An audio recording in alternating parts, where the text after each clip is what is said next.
We're going to talk for a little while about film acting, of which I've done a little bit. And the first thing that will happen to the audience is, of course, for the rest of the day, they will be completely ignored because you don't exist.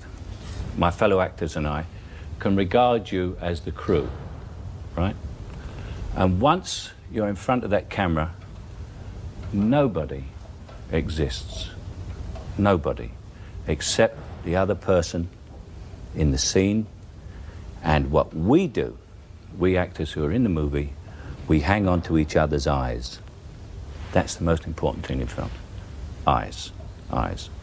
If you're fair and you've got blonde eyelashes like I have, you wear mascara, because if you have blonde eyelashes and you're in a movie, you might as well be in a radio play. In the cinema, it's a very, very infinitesimal space you have in which to work. So this is our movie camera here, and we use that as the movie camera all through this show. So what I'd like someone to do is to put down a mark for me. Is there an assistant who can put down a mark for me to hit for a close-up? We just need a piece of tape or a bit of chalk or something. I thought it was going to panic everybody that I asked for something. Just, where am I? Let me just see where I am. Pull it up, the camera up a bit. Is that as high as, that's it. Just hit there. Put it on my feet there. Now I've got to come in and get to there. If I go to there, in a movie camera, I've gone through the focus, because the focus ends here, and the focus ends here, and so if I'm back here, I'm fuzzy. So the way to do that is to get on the mark, and if you're going to say a line, you go backwards. So when you go forwards, if you're going to say a line, and then you're on the mark. That's the first simple lesson.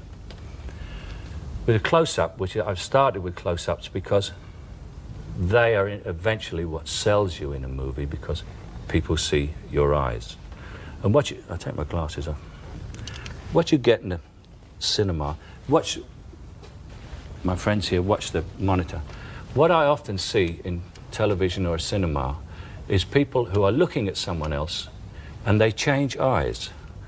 Can I have some? Come stand here, Simon. Do you stand off camera? Mm-hmm. And then I will look at you. Mm. Stand.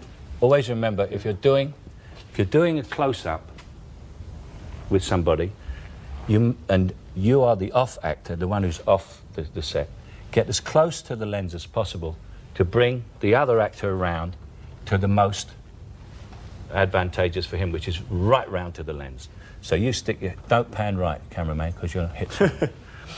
Now, you see actors, and they're acting, and they change, and it's an infinitesimal thing in the eyes, is they change eyes as they're talking. Can you see my eyes changing there? Yes. I'm changing eyes. Yeah. And I'm blinking. Now that is two of the worst things to do. First of all, you never change eyes, and what you do is you pick an eye. Now, which eye do you pick?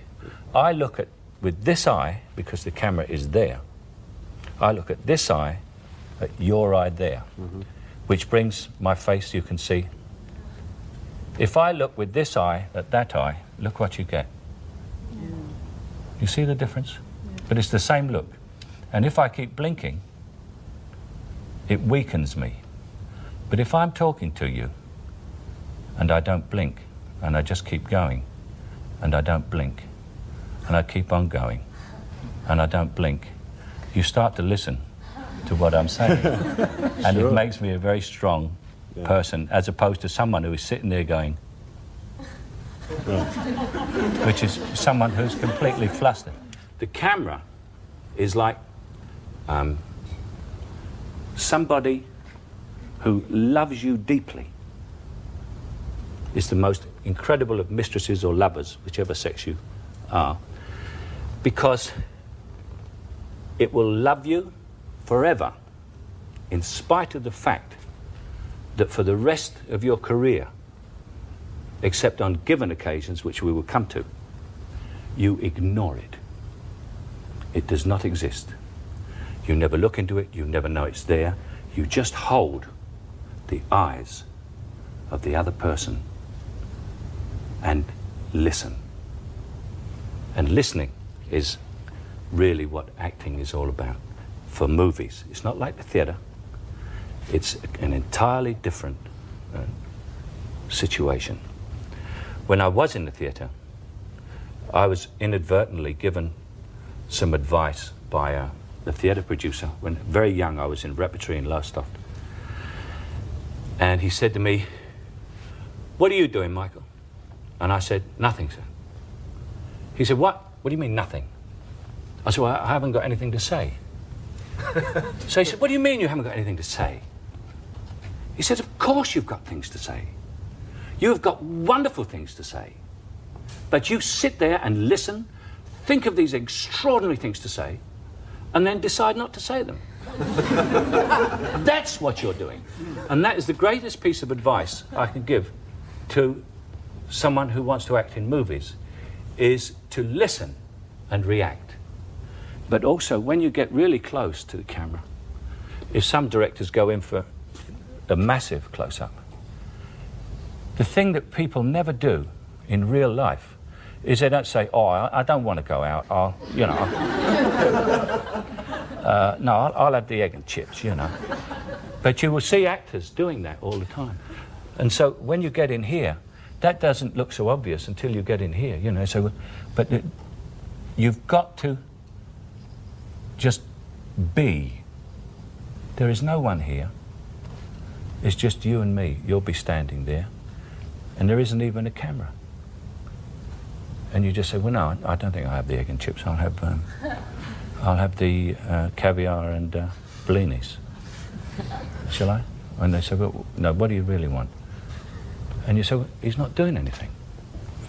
And it's a story of Jack Lemmon, who was working with George Cukor. It was his first movie, and he'd come from Broadway theatre. And he kept doing it, a scene. George would say, "Cut, less, Jack, less." Jack would do it again. George, "Cut, less, less." Again, "Cut, less." And Jack finally said, "Look, if I do any less, I'll be doing nothing." And George said, "Now you've got it." But there is a sort of feeling that you have to get. Just stand up. It's a feeling that you have to get. It's just the two of us talking to each other. Yeah. You understand what I mean? Yeah. And the moment I'm saying it's just the two of us talking to each other, I know I'm doing it for all these people out here. Yeah. And I've even said to a director, he said, "I didn't see that, Michael. I didn't see that on that take." And I said, "Where were you sitting?" He said, "There." I said, "How are you going to see it?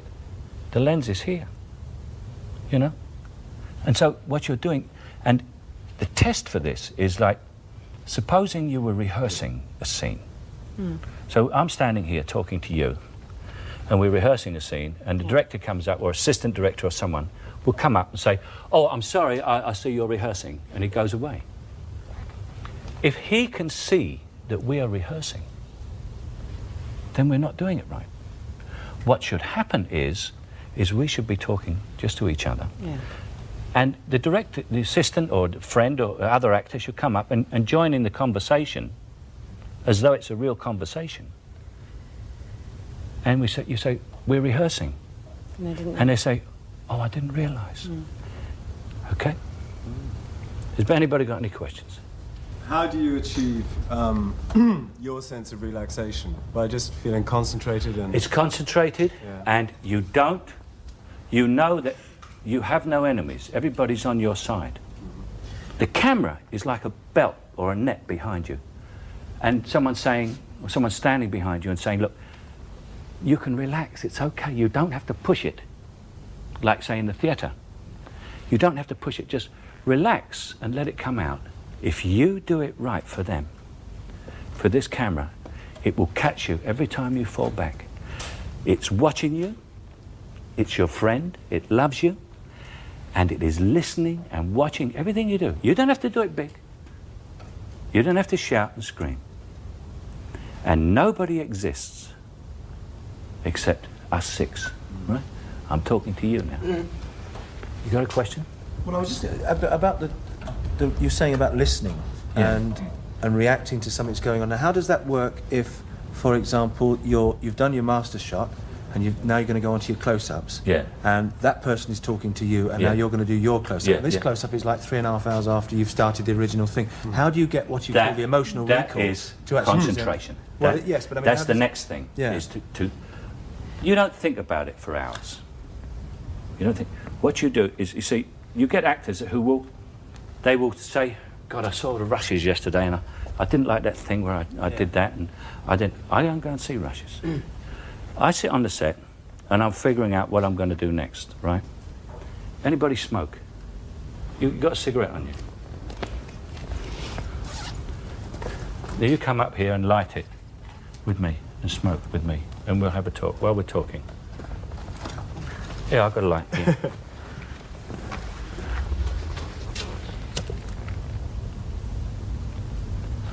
So now we continue this. And the thing is this, is that you concentrate on what you're doing. And you somehow, it's very difficult to explain, you go into yourself. Remember, you've still got the same person there. Although it was a long shot, if you're standing here with me and they shot it from over that camera there, this is a long shot, I was still talking to you here like this. So when the camera comes here, I'm still only doing the same thing, although I might calm it down a bit on the face because it's closer. Well, the thing you don't do in a long shot is smoke. You know why? Yes, you can't. Because now we're going to do the close-up. Yeah. Where did you take the puff? We've got to do exactly the same lines. Where did you change hands just now? You've got to do it exactly the same. So everything you do, if you're going to... Come borrow a cigarette. I don't smoke cigarettes, but I'll try. So if you're going to do a long speech and you go, yes, I'll do this long speech now, and then I'll... when I say I'll take another puff. So you took another puff on another puff. And you remember that, because when it comes back to it, it's the most difficult thing to do in a master. If you start fiddling with anything, when they come into the close-up, you're doing the line and you're going, I'll tell you what I'd do. And she says, no, not there. No, you did it when I take another puff. You said, I'll take another puff. No, you did it immediately, you said puff. I'll take another puff. And the whole scene's gone out the window. And you probably have to shoot the master again. So never smoke or fiddle. And if you're going to do action and movement, plan it absolutely perfectly so that you do it exactly the same over and over again. You can change your performance, you can change, but you cannot change the action. Otherwise, the close-up, the medium shot, and the master shot do not match. And there's also with dialogue, for instance, is to learn it. You learn it until you know it, but you've got to learn it over and over and over again until you're sick of it. Until someone says something to you, you could say the whole thing, including everybody else's part. Because the tension of that actual close-up is when you're standing there and everyone goes, right, quiet, turn over, speed, action. And you go, to bum or not to bim, that is the question, and that's it. And it's up till that moment, because you're just a guy who just got up, and said, I'll have cornflakes. And what you see is a guy going, I'll have cornflakes. Because he said, go turn over action, and you, unwittingly, were standing there quite calm. You knew the lines about I'll have cornflakes. And they go, turn over, speed, action. I'll have cornflakes. And that's what you get unless you relax, you see. So when they say turnover and speed, they're talking a load of old cobblers that do with something else about motor mechanics, whatever it is they do. And the other thing is you always cheat as much as you can. Always steal, but only steal from the best people.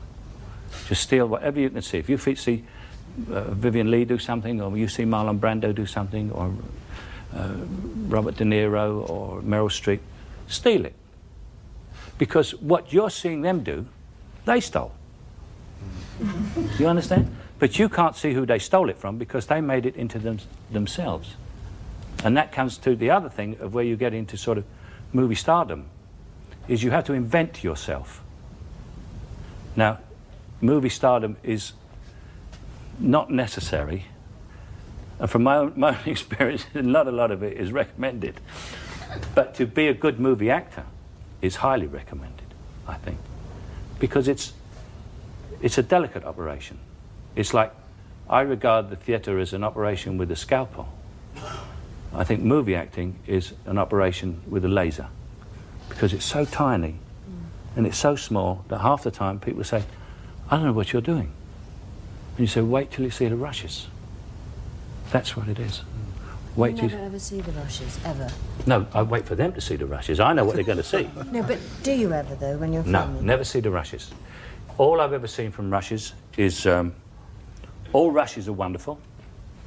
Everybody buys their yachts in rushes and go bankrupt at the premiere. All rushes are wonderful. Anybody who you speak to about the rushes, if you were that foolish, says they're wonderful. But what you don't realise is you say to makeup, how was rushes? They say, wonderful. Her lipstick was just, it was wonderful. You say to hair, how was the rushes? Oh, you should have seen the parting there, it was great. Everybody watches their own thing. And if you go to rushes, you will watch yourself. Yeah. And nothing else. And in actual fact, it should be a stranger to you. It's someone else. The director, if he's any good, will tell you what you will like. You cannot bluff your emotions. You cannot bluff this fella. No. Or lady. This lady here, you need do nothing. But you must You feel. Surely you must feel, and you must look, and you must listen, because she will see everything you do, and she will pick it up. You don't have to throw it to her, and she'll love you, even though you ignore her for the rest of your life. She'll still love you when you're 60. I'm banking on that. I'm 53.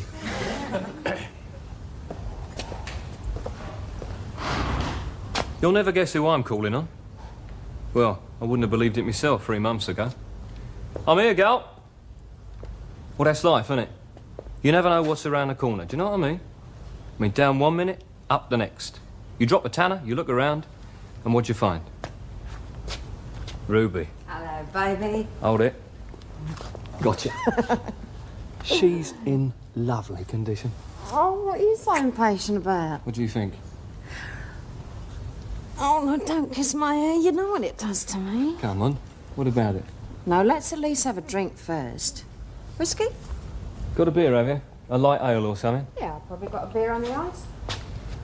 She gets all this lot off income tax. Business expenses, see? She owns 3 hairdressers. The thing I like about Ruby is she's a mature woman. When she gets hold of you, you can feel a lifetime of experience in her. I find I'm going in more for that kind of woman these days. Here, don't you dig your nails in again like you did last Thursday night. I've got scratches all down my back. Yeah, I may even do more than that to you today. Great long wheels they are. Dug her nails right in. She's had 2 husbands, both dead. And I got a good idea what they died of and all. She don't keep asking, do you love her, like all these young birds do. She don't even mention love. She knows what she wants, and she's going to get it. If there's any going. Cheers. Cheers. Good. Okay. Now I'm going to set you 2 problems, all right? Can we have the movie camera in? What we're going to do is bring this right down now for reality to movie terms. Come round on a medium shot on one. And we're going to do something out of context, which is what you always have to do in a movie. There, you've got this whole thing going and flowing in the theatre, and she comes in and everything. But in a movie, you might shoot the master today, and because of economic factors or whatever, the weather or something, the sun came out and you'll go rushing out to shoot outside, and suddenly you've got to come back and do a medium shot and a close-up right out of the blue, and you've got to bring it right down. This one is you on your own. We don't need you for a moment, darling. What you have to do now is you're not you're not my friend. You know what I mean? You did that as though you were talking to an audience. Yeah. It's one person. It's only one person. So what it is, let me see, where are we?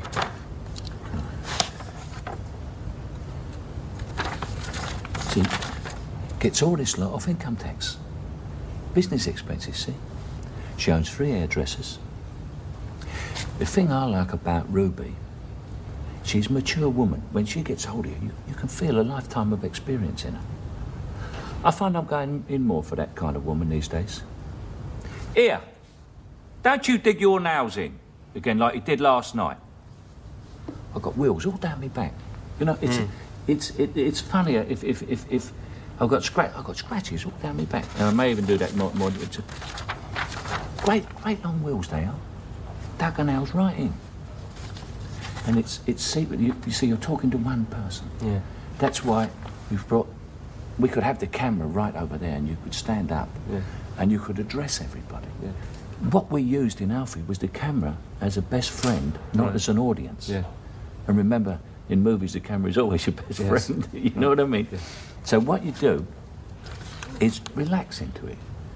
You're just talking to your best mate. That's all. Right.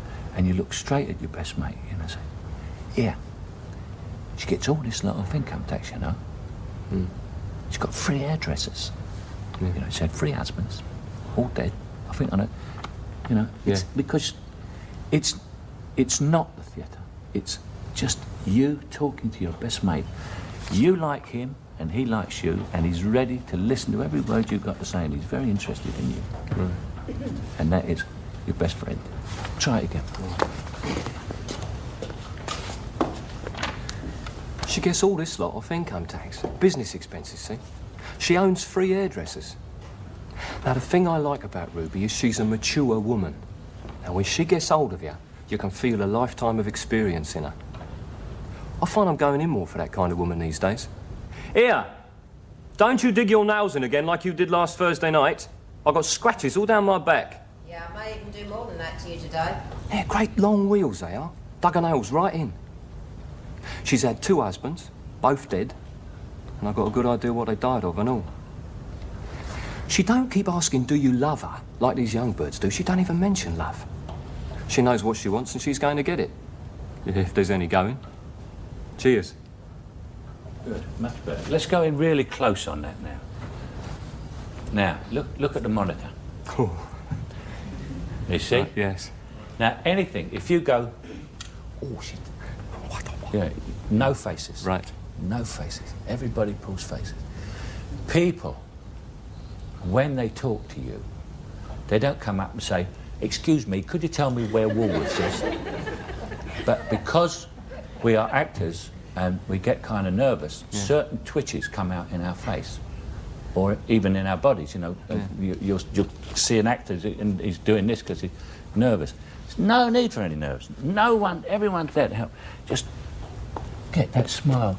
Get a smile to the camera. Say, "Here, she had 3 husbands, 2 husbands, both dead."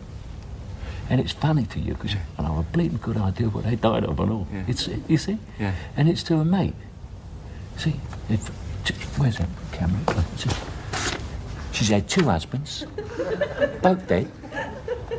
And I have a bleeding good idea what they died of and all. Yeah. And this is a big thing because, you know, they died because she's in a bleeding kit, you know? Right. I mean, this is the... So it's just very intimate. Now, have a look at your close-up again. Yeah. You don't have to do anything except show with your eyes that you think this is bleeding funny. 2 of them dead and you know what they died of, Christ. You know? Right. Try again. She gets all this lot off income tax. Business expenses, see? She owns 3 hairdressers. Now, the thing I like about Ruby is she's a mature woman. And when she gets hold of you, you can feel a lifetime of experience in her. Slow down. It's your mate. It is willing to listen to you. Yeah. Just slow down. Say, when she gets hold of you, you feel a lifetime of experience in her hands, you know? It's you know, it's the 2 boys talking together, all, you know, great bird, this one, you know. So you can go a lot slower. Right. Each single person, the reason this was done on the movie... It's got to feel like my best mate. Each single person must feel that they are not an audience, they're sitting there in the dark, and there's this man telling them what he thinks And it's rather funny and it's amusing and they rather like him and he likes them. Yeah. Right, let's have one more go. One more go. Guess all this lot off income tax. Business expenses, see? She owns 3 hairdressers. Now, the thing I like about Ruby is she's a mature woman. When she gets hold of you, you can feel a lifetime of experience in her. I find I'm going in more for that kind of woman these days. Here! Don't you dig your nails in again like you did last Thursday night. I got scratches all down my back. Yeah, I may even do more than that to you today. Yeah, great long wheels they are. Dug her nails right in. She's had 2 husbands, both dead. And I've got a good idea what they died of and all. She don't keep asking, do you love her, like all these young birds do. You know, she don't even mention love. She knows what she wants, and she's going to get it. If there's any going. Cheers. Are there any questions from the people who've been watching this? I have a question. If you're a novice is auditioning for film, Yeah. and you have a screen test, you're auditioning to a camera, what you were saying about, would you audition straight into the camera as if they say, do a monologue, or just no, speak to us? they would ask you to audition straight to the camera. So straight They into might the do lens. it, but it's highly unlikely. Most screen tests are done with another actor, not necessarily the great star who won't come down because you're a novice, but someone, they'll hire an actor they'll put it on you like this, and then they'll do a close-up, and they make you turn sideways, and then they'll say, here is a scene, and they'll pick one of the more difficult dialogue scenes from the picture, and then you'll do this scene with the other actor off, the back of the head actor. And they will judge you from that, because you cannot judge by looking at someone and saying, oh, she'll be great on screen. Nobody knows what it is, but until you see the person on screen and they start to do their work, you don't know what's going to happen. And something happens to some fortunate people, and everyone wants to look at them. And that's it. That's what happens. And you'll see all those old screen tests. Sometimes they show them. Marilyn Monroe and James Dean. They're not that hot because most screen tests show fear. I know mine did. My screen test for Zulu, the director came up to me at a party on the Saturday night after I'd done it on the Friday, and he said to me, that was the worst goddamn screen test I ever saw in my life. So I thought, oh, that's all right, I haven't got it. So he said, but you got the part, because we're leaving on Monday and we can't find anybody. That's Cy Enfield. But usually I was petrified. But Stanley Baker, who was a very kind man, did my screen test with me. He came there, even though he was the star and the producer and everything. Is there another question from someone? Well, I was just going to ask, if it's easy, if you've been on a film for a great length of time, but if you're just an actor who's just doing like one scene, and you're there for 2 days, and you arrive on the location, and it's the night before, and you're in your hotel room, and you've been given your scene to do, what do you do for that night before to actually prepare for the following morning? Apart from just learning the lines. You've learnt the lines, we assume. Yeah. I go through and do exactly the performance over and over again, exactly what I'm going to do. I rearrange the furniture, I get the things in the right place, I put out the cups and saucers or whatever it is, you know, and time the dialogue to when I put that down. Right. Because as I was telling you about continuity, you can screw yourself up with props all the time. But the hardest thing to do on a movie is to come in once the movie's been on for a while, because you're standing there, you don't know anybody, everybody's saying, good morning, Charlie, how are you? Get me a cup of tea. Hello, Mr. The star comes on, he's usually a pain in the neck, you know, a bit conceited, and it doesn't talk to you because you've only got a small part. And I've done this, and you stand there and you're nerve-wracked. And you know, and especially if there's a whole big scene goes on, and then you've got the last line. You may only have one line. You know, and the cavalry comes down the hill, and all the beach explodes, you know, and you say, quick, the Germans are crumbing. And everybody goes, oh. One line, one goddamn, who got this guy? Who brought the casting director comes in and says, what's the matter? He said, guy can't say one line. But you're standing here, you're saying, Jesus, there's all those troops coming over. It'll take 2 hours to put the explosives back in. Then the great star says his great long speech absolutely perfectly. And you go, the Germans are coming. Can we, and then always the actor says, can we post-sync that? Would it be all right to do the, and the guy goes, no. You've got to do it again. And that's the hardest thing to do, to be a one-day actor. Yeah. Mr. Anderson, Sydney is bursting with creative ideas about your play. I've never seen him so enthusiastic. This young man has written a play. He's an unknown playwright. He sent it to a famous playwright. This famous playwright is on the downward path. He's had nothing but flop plays, and he's really written out. And the young man's play is brilliant. And what he's done is arranged that he is going to take the young man's play and kill him. And the wife is watching this and trying to talk him out of killing him. But what the plot actually is this. These two are homosexual lovers and have set this up in order to get rid of the wife. And it's very wrong of you to have offered to give it to him. I'm the one in this household whose eye is on the checkbook. I'm going to make a suggestion to you, Sydney. It's going to come as a shock to you, but I want you to give it your grave and thoughtful and earnest consideration. Will you do that? Will you promise to do that for me?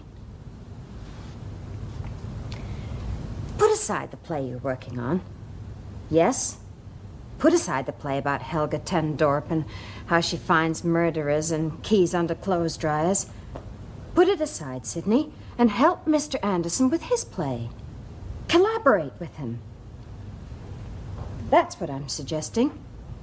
That's what I think is the fair and sensible and rational thing to do. Death Trap by Clifford Anderson and Sidney Bruhl. Put aside the drowning wife. I thought it was frowning. Frowning. Well, how much can I move this? Sorry. Yeah, you're right. That's you're all right. right. Just do it naturally. Put aside the drowning Don't wife. feel no, that's a terrible thing in the process. Don't feel restricted. But if you can do that, yeah. Frowning? What do you mean frowning? It's the drowning one. Yeah. Who ever heard of a title? It's Groucho Marx. Eh? Yeah. Who ever heard of a title? Yeah, it's the silliest thing I ever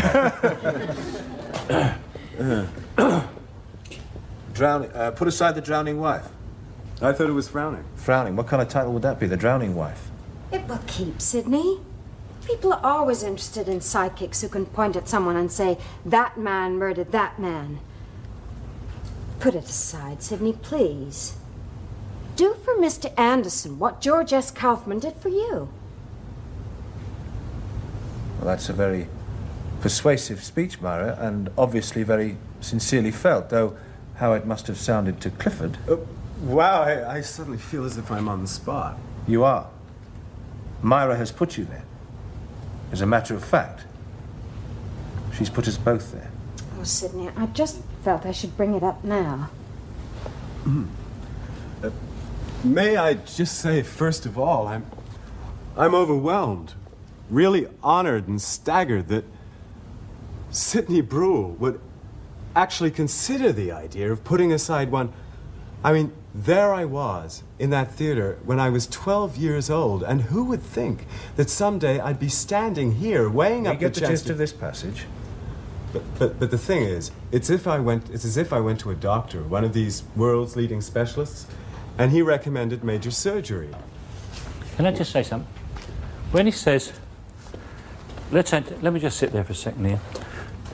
Let me show you something. Watch that monitor there. You say to me about the speech about when I was 12 years old.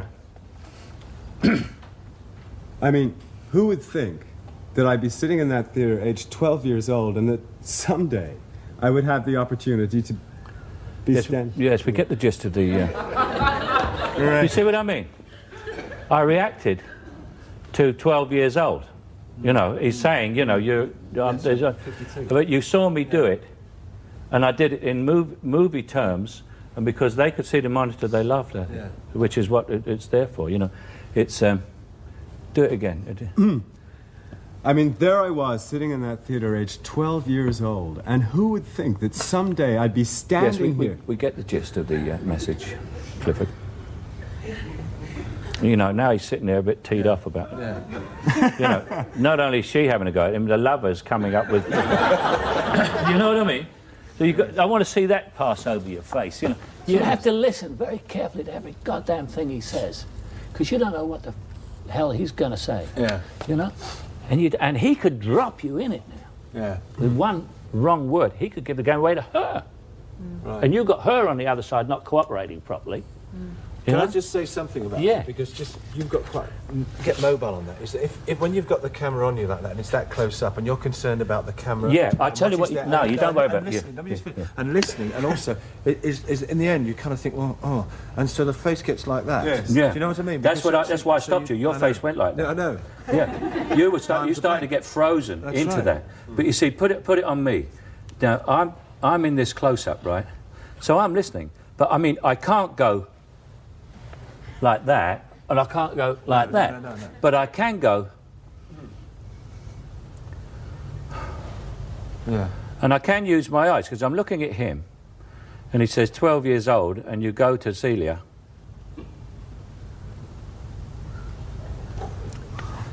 Yes, we get the gist of it, Clifford.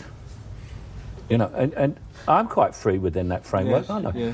But I can't go like that, you know. And if you were in a situation where it's what you did there, you froze, which is why I stopped it and said, let's. If you're in that situation, then you say to the director, how much freedom have I got in here? Yes, and if he says, well, it's only a stare and it's this close and you can't move an inch, you know, because the man's coming towards you with a knife and I want to get this, then you can't move, you know? Yeah. And you can't go, No. you've got it, but within this framework, it's okay. And the director will accommodate you on that. I mean, any director would. You know, you say, well, don't freeze in there, Ian. You say, well, I don't feel like I can move. You can move in this frame. Do that speech again to him, Clifford. So it's best to ask really what... Yeah, you see, Always. everybody is there to get the greatest performance from you that you've ever given. Everyone will help. The electrician up there, he will go scrambling along there and get that light absolutely right so that there's a glint in your eye. Everything is done for you. Everything. To help you do it right. Because it is bloody difficult. And everyone knows it. I just think of some of the more serious side of movie making, which might not have occurred to you. One day you're going to be in a studio, and a man called the special effects man is going to come up, and he's going to say, well, he said, you stand here, he says, and on action, that wall will be blown out, but don't worry about it because it'll go that way. He said, the roof will come down, but don't worry about it because that will go that way. He said, the floor will open up and you'll fall into some water and there's a shark in there, but don't worry about it because we've taken all its teeth out. It says, and then as you crawl out of the water, a poisonous snake will crawl up your trouser leg. But don't worry about it because we got an expert from the zoo and he's just milked it. And what you say to him, you say, Mr. Special Effects Man, let me see you do it first. And he will say to you, we haven't got the time. You know, it's 20 past 12. I mean, if we got that, by the time we get to do it, I'd do it, you know, I'd willingly do it, but I've got to reset the charge, I've got to get the snake out of my trouser leg, put it back, got to put the roof back on the thing. He said, so, you know, I mean, it's going to cost £15,000 to do this. In time, it's going to take all afternoon to reset, you know, otherwise I'd do it. And you look at him and you say, you do it first. Always have it demonstrated to you exactly what you're supposed to do. Any more? You have to do quite an intimate scene with somebody that you've never ever met before. How important is it to sort of get to know them or to feel relaxed before you film that? Say you only meet them the day before. Well, I mean, do you think it's important to kind of go out and have a meal together and get to know each other so that you... No, I think that way lies disaster. Yeah. You know, because you're liable to start the intimacy the night before. Which is disaster in movies as well, you know, because then halfway through the picture you split up, you're not talking to each other, and then you've got the real romantic stuff to do. No, you don't. I find that to be, the thing to do is to be extremely professional about the whole thing. In as much as this is a job, this is what we're doing, and the fact that we're lying naked in bed, we never met each other before. You know, and I mean, you're very rarely naked, but I mean, you're in getting some intimate love positions, you know, kissing people you've never met. Provided it's done. I mean, what I do is I joke about it a lot so that the female side of it, of the thing, is never under the impression that I'm getting off on it on a freebie or whatever, you know what I mean? Yeah. But it's also another thing that I do. I always carry a little thing of mouth spray, you know? And just before a love scene, just in case, because you don't know, in case anybody has sort of breath problems, I always go, shh, shh, and the actress says, "What's that?" I say, "Have a taste." Very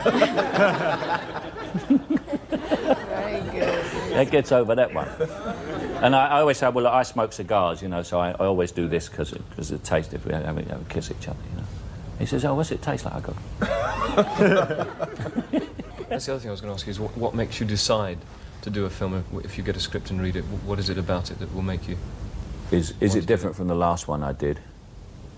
And I mean, what's the part like for me? Is it any kind of challenge? Yeah. And under what circumstances is it being done? I mean, is it a little shoestring picture where we're all going to, you know, be sitting in mud huts in Tanganyika? Or, you know, are we going to be put up at the George Saint in Paris or something, you know? I look at those side of it now, because when you get older, you do look at those comfort things a bit. I mean, when you're nuts, when you're young, I mean, I spent 26 weeks in the Philippine jungle, you know, which when we got back, you know, we could have shot it in the tropical garden at Kew. Because all it was looking out behind a load of palm leaves, you know, I mean, and they were all there. Because in the jungle, you can't see the sky, you can't see the scenery. I mean, you just see, could have sent a second unit. Yes. If you've got a very emotional scene with someone else and it's your close-up, would you always insist on the person you're acting with being behind the camera? No, I don't. I mean, I will let them go home. I can do it to the wall, it doesn't matter. The only thing is when you get the continuity girl going, "I love you, darling, but I have been unfaithful. I hope you will forgive me." And you're going, "Oh, no, please." That's a little bit difficult. How many times in your career have you found that people employed you to pull a film through? As a leading actor in movies, you're employed to carry the picture. You know, everyone says, "Oh, do you see that character actor came in and stole that scene off of you yesterday?" I say, thank God for that. At least there's 5 minutes I'm not responsible for. Because you are paid really to pick a picture up on the first day of shooting, put it on your shoulders, and take it to the end. Any more? Would you like to direct? I suppose eventually, but what happens is when you're an actor, you get a script and you say, "This part isn't big enough." And so they say, "Oh, we write it all up for you." And then they write it all up and you say, "Jesus Christ, I'm working every day." That's what happens. And I suddenly thought, the director works 3 months before the picture starts and 4 months after it's ended. In the period that a director does a picture, an actor like me who works a great deal will have done 4, you know? And so there's an economic reason for me not becoming a director. We're going to do Educating Rita now. And I always remember I came over and I saw the play, and I was in Los Angeles, and I had a picture to do with Sally Field, who just won the Oscar. And they said to me, what are you going to do? You going to do the picture with Sally Field? I said, no. They said, what are you going to do? I said, I'm going to do something called Educating Rita. And everybody said, what the hell is that? So I said, it's a play that's on in London and it's been turned into a film. And they said, well, who else is in it? I said, a girl called Julie Walters. They said, who the hell is Julie Walters? And I said, well, she's very good and she's in the play and she's going to do the movie. And I'm going to do it with her. He said, but... And they said, well, Educating Rita, that's, it must be about Rita. He said, what are you playing at? So I play a guy called Frank. He said, well, you should be doing a picture called Educating Frank if you're going to be a star in this picture. And in actual fact, seeing the play, the theatre being... the theatre is acting, and here's a supreme example of it. Inasmuch as when you see Educating Rita, you look at Rita most of the time because Frank is sitting down or pissed, or drunk, I mean, and she moves, she comes in all the time, she talks, and you only look at him when he speaks, which isn't as often as she does. But also, the difference between film and theatre was heightened here, was explained here, in as much as it's acting in the theatre, so you look at Rita. But in the movie, you have to cut to Frank for his reaction, otherwise what she did has no meaning. And if there's one thing that I can do in movies is react. And that's kind of where a movie actor earns his living. I know, I wouldn't have understood it then, Frank. You would have thrown it across the room and dismissed it as total shit, wouldn't you? I know, but I couldn't have understood it then because I wouldn't have been able to understand and recognise the illusions. Oh, I've done a fine job on you, haven't I, Rita? Oh, it's true, Frank. I can see now. You know, from now on, I'm going to change, like you, I'm going to change my name. From now on, I shall insist upon being known as Mary. Mary Shelley. Do you understand that allusion, Rita? What? Mary Shelley, she wrote a little Gothic number called Frankenstein. So? This clever pyrotechnical pile of self-conscious illusion is worthless, talentless shit. There is more poetry in the telephone directory and probably more insight. Its one advantage over the telephone directory is that it's easier to rip. It is pretentious, characterless, and totally without style. It's not. Oh, I don't expect you to believe me, of course. You understand the hallmark of literature now, don't you? Why don't you just go away and leave me alone? Don't think I can bear it any longer. Can't bear what, Frank? You, my dear. You. Cut. Now we're going to a close-up. We want to go from... I'll tell you what you can't bear. Did you get up at all there? I did before. Yeah, well, get up. All right, get up. He'll follow you. He knows all of that. When you're going to get up, tell him. Can't bear... I'll tell you what you... Yeah. Another I'll trick. tell you what you Another trick Yeah. that I haven't told you. Let me... This is what happens to the cameraman when you don't know. I'll tell you what you can't bear. I've gone right up out of it. Take him up with you, you see. Look, I'll tell you what you can't bear. You see, he hasn't got a hernia now. You understand? That's another thing to remember. Honestly, the number of actors who go, I tell you, and the guy's going. So take him up with you. Right.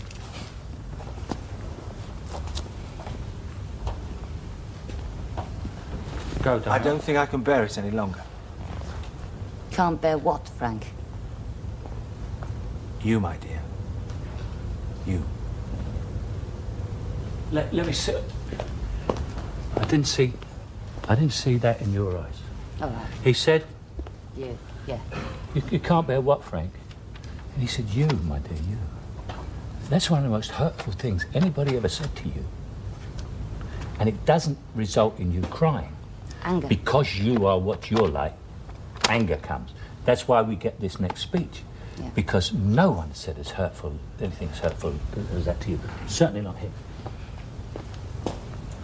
Let me see it in your eyes. Right. The sudden hurt and then the anger. I don't think I can bear it any longer. Can't bear what, Frank? You, my dear. You. Yeah. Yeah, well, I'll tell you what you can't bear, Mr. Self-pitying piss artist. What you can't bear is that I'm educated now. I've got what you've got, and you don't like it. No, I don't need you. I've got a room full of books. I know what clothes to wear, what wine to buy, what plays to see, what books and papers to read. I can do without you. Is that all you wanted? Have you come so far for so Very, very little. Oh, yeah. It's little to you, isn't it? It's little to you who squanders and mocks every opportunity and takes everything for granted. Found a culture, have you, Rita? Found a new song to sing? No, you found a different song, that's all. And on your lips, it's shrill and hollow and tuneless. Oh, Rita. Rita. Rita? Nobody calls me Rita but you. I dropped that pretentious crap as soon as I saw it for what it was. Rita? Nobody calls me Rita. And what is it now, then? Charlotte? Or Jane? Or Emily? Lovely. You see? You'll see that played back, you'll be amazed at the difference between when you started and when you cut that. And, Yes. and when he spoke to you, I saw on your face the hurt or the anger or the whatever you felt, and I could see it in just small things. Come round on you now. Oh, I've done a fine job on you, haven't I, Rita? It's true, Frank. I can see now. You know, Rita, I think that, like you, I shall now change my name. From now on, I shall be known as Mary. Mary Shelley. Do you understand that illusion, Rita? What? She wrote a little Gothic number called Frankenstein. So? This clever, pyrotechnical pile of self-conscious illusion is worthless, talentless shit. There's more poetry in the telephone directory and probably more insight. Its one advantage over the telephone directory is that it's easier to rip. Stop. Let me stop you. This speech. Take this speech. Let me sit there again. I want to see someone who's slightly pitiful character. He's not really in control of everything. And he's trying to keep his head straight, which wants to go. But he's got to keep his head, because the last thing he's going to do is show this woman that he's drunk. And it's a rather pitiful character listening to her. And drunks don't react fast. There's something in the way that you sit isn't drunk, Ian. You don't go like this, but there's just, it's just, if a normal man sat down in the armchair, he'd sit like this, say, hello, how are you? And it, yes, oh, yeah, you've got a difference. But a drunk is very small. And this character is, suddenly I'm a foot shorter and slightly pitiful. I've only moved about 2 inches. You're still going too fast. You can read it if you like.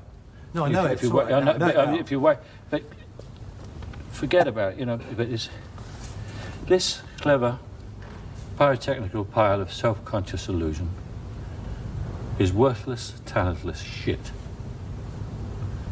and could be recognised as such by anybody with a shred of common sense. It's the sort of thing that gives publishing a bad name. Wit. You will find more wit in the telephone book. The only advantage this has over the telephone book is that it is easier to rip. It is pretentious, characterless, and without style. It's not. Oh, I don't expect you to believe me, Rita. You recognise the hallmark of literature now, don't you? Why don't you just go away? I don't think I can bear it any longer. Can't bear what, Frank? You, Rita. You. You understand what I mean? Yes, I do. Slower. Take it easy, Ian. Listen, and then feel everything. Do you think then on film acting, and the difference between film and stage is you do take your time much more on film? Yeah, because you can do things, you see, which people can't see. I mean, if I'm doing that, is there a camera on me at the moment? Yeah, is there? All I've got to do is go. And that's a big movement. You go, what did he do? What happened there? Someone's coming. You know, you create tension. Just do that. Right. Or that. Nothing. But slower and think about it, yeah? We go from... Get it up from here. Get it up from here. This clever pyrotechnical part of self-conscious. Go from there. I'll tell you, let's go in a close-up now on this. Go right in close. This clever pyrotechnical pile of self-conscious illusion is worthless, talentless shit. There's more poetry in the telephone directory and probably more insight. Its one advantage over the telephone directory is that it's easier to rip. It is pretentious, characterless, and totally without style. It's not. No. I don't expect you to understand me. Of course, you understand the hallmark of literature now, don't you? Why don't you just go away and leave me alone? Don't think I can bear it any longer. Can't bear what, Frank? You, Rita. You.